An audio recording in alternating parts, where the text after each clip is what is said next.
Are still in our prayer is series.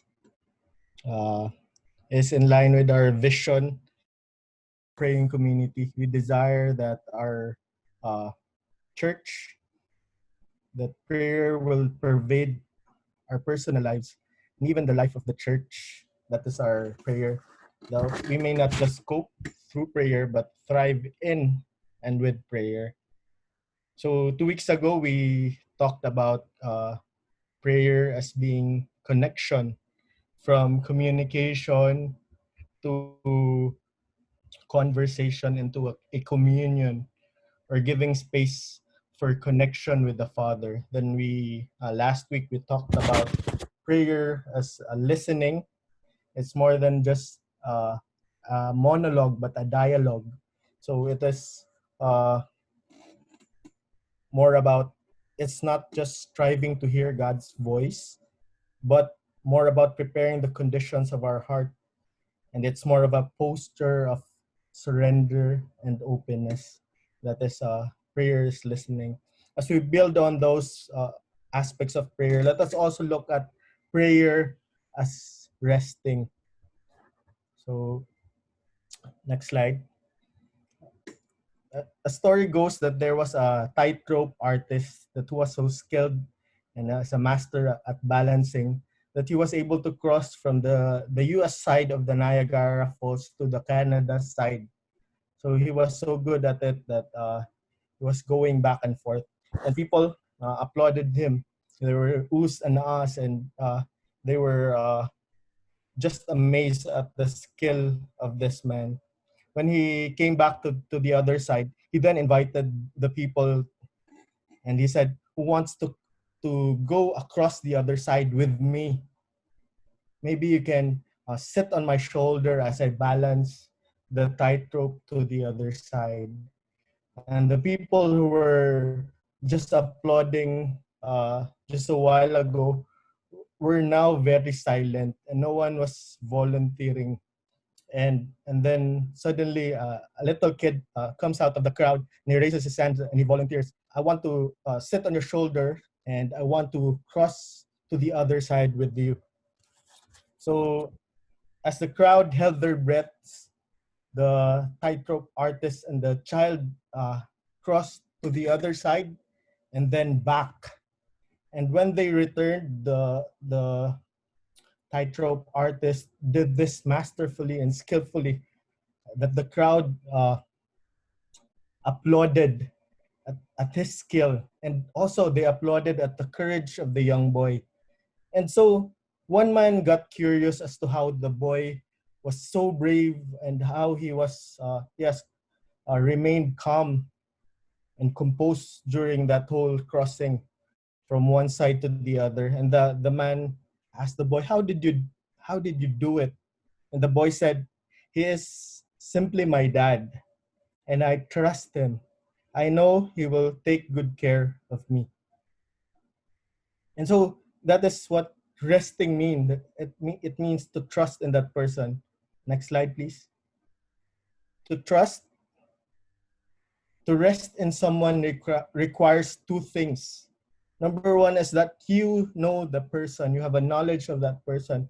And number two is that you know who you are in that person's presence. In the same way as the child knew the tightrope artist, and he knew his standing and his identity in his father's arm, in his father's shoulder rather. Jesus also knew his father, and he called him Abba. Abba means an endearment that illustrates a deep connection, a deep relationship. He knew that the Father loved him, that even in death, he can obey this Father. In the same way, also, Jesus knew his identity in the presence of his Father.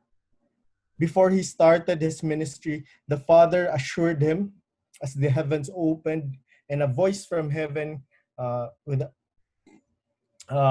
the Holy Spirit sitting at Jesus' shoulder, and a voice in heaven was heard saying, "This is my Son, in whom I am well pleased."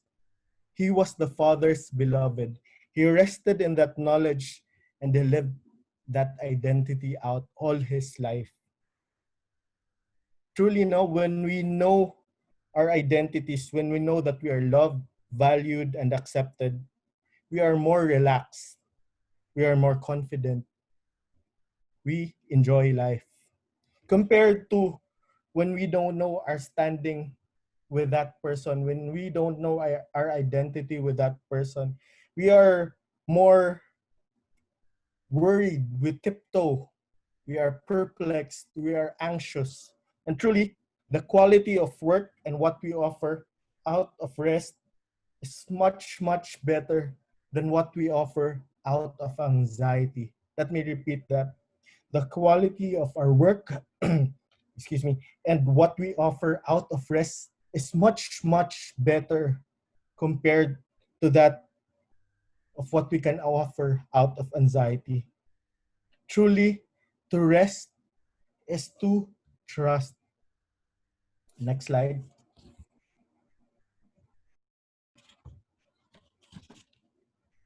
Brennan Manning said in his book Ragamuffin Gospel, he said, to believe deeply as Jesus did that God is present and at work in human life is to understand that I am a beloved child of this Father and hence free to trust.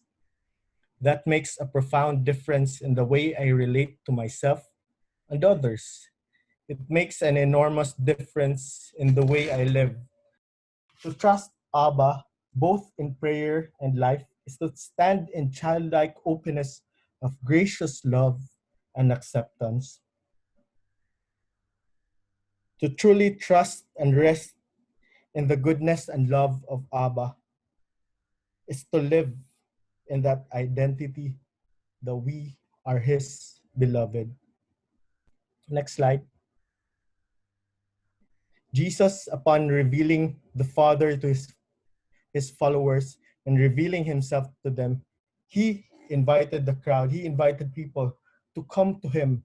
For he is, sabi niya, come to me, all you are weary and burdened, and I will give you rest. Take my yoke upon you and learn from me, for I am gentle and humble in heart, and you will find rest for your souls. For my yoke is easy and my burden is light.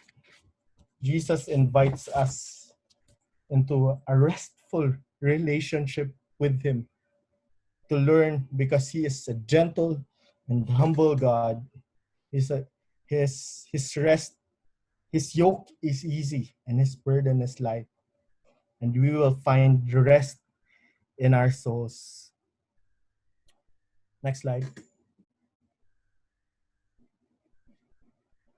To further drive this point of prayer is resting, let me invite you into this exercise called breath prayer.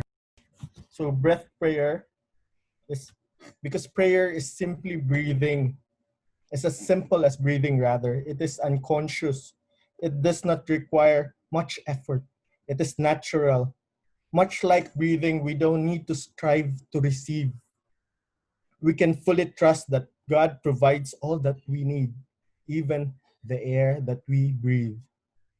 So breath prayer is a form of contemplative prayer linked to the rhythm of breathing. Number one, next slide. What we do in breath prayer is we simply just breathe in, calling out a biblical name of God, for example, Abba, and breathe out a God-given desire, a simple God-given desire. So we breathe in Abba, and we can breathe out, I belong to you. We breathe in healer, and breathe out, speak the word, and I shall be healed. Breathe in, Holy One, and we can breathe out, keep me true, and then so on. Lord, here I am. Jesus, have mercy on me. You can decide on what title or what biblical name of God that is close to your heart, that is dear to you, and ask God for that God-given desire. As we start, I ask you to take a seat in solitude and in silence. You can bend your head, close your eyes, and breathe softly. Take deep breaths. Breathe in and breathe out. In your imagination, look into your own heart. Let your mind, or rather your thoughts, flow from your head down to your heart. While breathing the biblical name of God you have chosen, just one, and that God given desire that He has given to you. Whisper these words gently or say them in your mind. Discard all other thoughts. Be serene, persevering, and repeating them over and over again. As you do this, as you are in a comfortable position, ponder the nearness of God. Settle deeply in the truth that Christ is in you. Deeply breathe in, repeating in the name of God that is dear to you. As you exhale, voice a deep desire of your heart. When you exhale, offer up the desire of your heart. Let us do this repeatedly and unhurriedly.